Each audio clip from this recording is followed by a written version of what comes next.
Hello everyone. Let's start again with the unknown birth. Devil's Bible. This is exactly the mysterious book is called we're gonna talk about now. According to a legend, a hermit monk from a small town committed a deep sin nobody could forget. People wanted to mirror him up in the wall for the rest of his life, but the monk offered them a mutually beneficial exchange. He wanted them to forgive him, whereas he would write an amazing book instead that would glorify the monastery for centuries to come. Interestingly, the monk was given just one night to write that book. People agreed, whereas hermit German kept his promise. The Devil's Bible was made for only one night and weighed more than 70 books. To create it, 160 donkey skins were needed. Admittedly, no one, even most productive man, wouldn't have done it so quickly and with a good quality. That's why it's much more likely that the monk sold his soul to the devil for his relatives to forgive him. This code as the only medieval devil's image in full growth. The picture is placed on page 290 and highlighted among other illustrations. It has another coloring and stylistics. At the same time, this page is darker than the other ones. Having studied this book for the first time, people couldn't but yield themselves to the skepticism and thought that was a result of some higher creature's work, either of a devil or, as the legend says, of the higher civilization we know nothing about until now. One of the clues that made many people think like this was the silk skin band on the hips of the devil depicted in the book. In those times, it was considered a dare to present it that way. Therefore, the monk couldn't have allowed himself to do that. Even more mysterious are hidden in the pages that follow the figure. 8 pages beneath are blurred with black paint, as if somebody decided to cover what was written there forever. Was it a terrible premonition or anything more dreadful? Nobody will ever know. What do you think? Who could have created this book? After all, if we don't believe the legend about one night when it was written, it would have been absolutely unreal to create this in the ancient times. Mummies from Peru. In 2017, a large-scale digging took place in Peru, and in the course of the researchers discovered many mummies. The majority of them were usual and didn't differ from anything else, but part of the mummies were incredibly interesting. The thing is that they had a unique composition looking differently from many others. Even scientists stated that those specimens were not a part of our terrestrial evolution.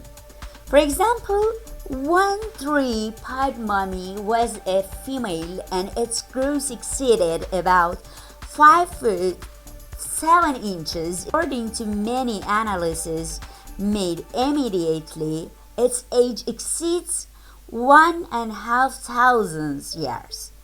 It lacks ears, has prolongated skull, and its DNA doesn't look like the human one. Though possibly you don't have to be an experienced scientist to look at its appearance and understand that the mummy doesn't have anything to do with people. Despite that, some time passed, and the scientific world long lost its interest in these mummies. People found that they looked too paradoxically and are much more likely to be good fakes, with the idea to confuse scientists and give them a false hope of contacting with the alien world. Some 6 years passed by when suddenly they started to study this issue again. It turned out that somebody continued researching these mummies and finally stated they had a natural origin. In other words, were not made for a prank. Many highly technological analyses were launched, all of them confirmed this statement. On one of the recent conferences, scientists found a common ground and came back to studies. It's quite probable that soon we'll learn something new after all. As we can understand from their appearance, these creatures are more likely to come from another planet. Elixir of Immortality.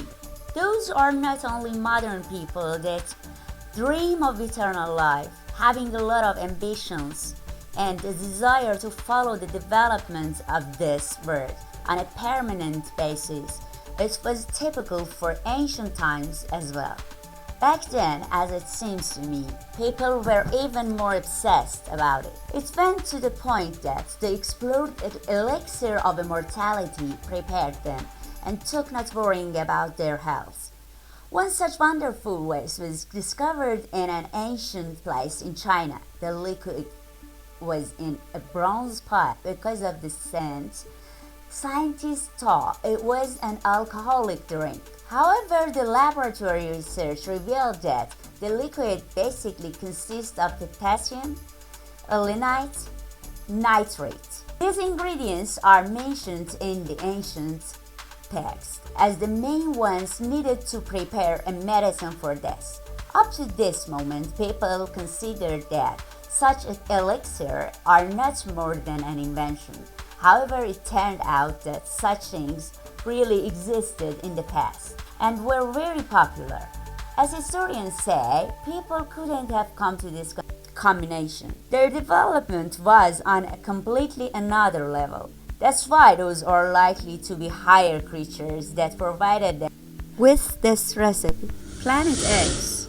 In 1995, an American woman who was leading an online discussion told people about a theory that can blow your mind. According to her, the woman had been abducted by aliens not long ago.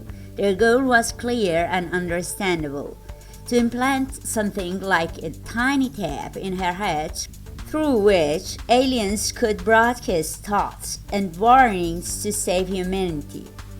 One of their first messages was a warning about some planet X, which was moving toward Earth and would inevitably collide with it. Curiously enough, according to the aliens, the planet has no orbit and is not attached to any system. Those people don't even know about it. Given the size of the space body moving toward us, after the collision of a mass catastrophe will be inevitable and probably the end of the world will occur. It's funny, but an ordinary woman was able to create such a news break that even representatives of NASA came out to reassure people. The employees said that their most powerful satellites would have detected this planet and have warned people, but everyone understands that they would have told us nothing. That case, chaos and lawlessness would begin. If we count several decades from the moment of the statement, then the time of the collision, according to the woman, will just happen in the next couple of years. They have survived 30 ice ages and will survive us. You might think I'm talking about a tradition or a place, something inanimate in general, but no. I'm talking about a tiny creature known as the Talbergia, found in Antarctica. It's the kind of animal that lives under rocks and the interior of mountain peaks. At the time of its discovery, few people had heard of the creature, but still they knew about it. And as experiments have shown, they know exactly nothing. These tiny creatures are found all over the world, and several species live in rare ice-free areas which are scattered throughout Antarctica. However, it's a very harsh place with little food, except for microscopic fungi and rare bacteria. Somehow magically, they've managed to survive dozens of ice ages. Moreover, they survived more than 30 ice ages without moving more than a few miles. For a long time, the creatures were literally trapped between dead ice and killer toxicity. But even this didn't stop them from surviving. Huge face. On the internet, there is plenty of evidence for the theory that giants lived on Earth before us, and now they're all hidden somewhere under the ground or the rocks. I used to find this theory curious, but no more than that. However, now I find it much more realistic, no matter how paradoxical it may sound. The reason is this picture taken by the satellite this time. It captured something like an ancient face with distinct features. It has a wide forehead, narrow eyes, nose, and mouth. The face is about 2,000 feet wide and 3,200 feet long. It could be a pyramid hidden under the ice, or some kind of alien base. In theory, it could even be a sleeping giant. Next up is another discovery related to extremely resilient creatures, or to be more precise, related to sponges. They were found in the Filchner Rhone ice shelf, which reaches a length of 124 miles. It's noteworthy that the found creatures are able to live in complete darkness at sub-zero temperatures. Scientists couldn't have imagined that instead of the usual mud and silt, sponges would be located on the boulders. It used to be thought that only small groups of scavengers as well as worms and jellyfish could exist in such conditions. They're not afraid of small amounts of light and distance from open water, so they feel comfortable in this place. On the contrary, sponges, being filtering organisms, find it difficult to survive at the bottom of the sea under the ice shelf. How exactly did these creatures get to the bottom? What do they feed on, and how long have they been there in the first place? This has yet to be discovered. Perhaps this discovery will be revolutionary in the world of science. What discovery surprised you the most? Let me know in the comments. Thank you for watching and see you later. Take care.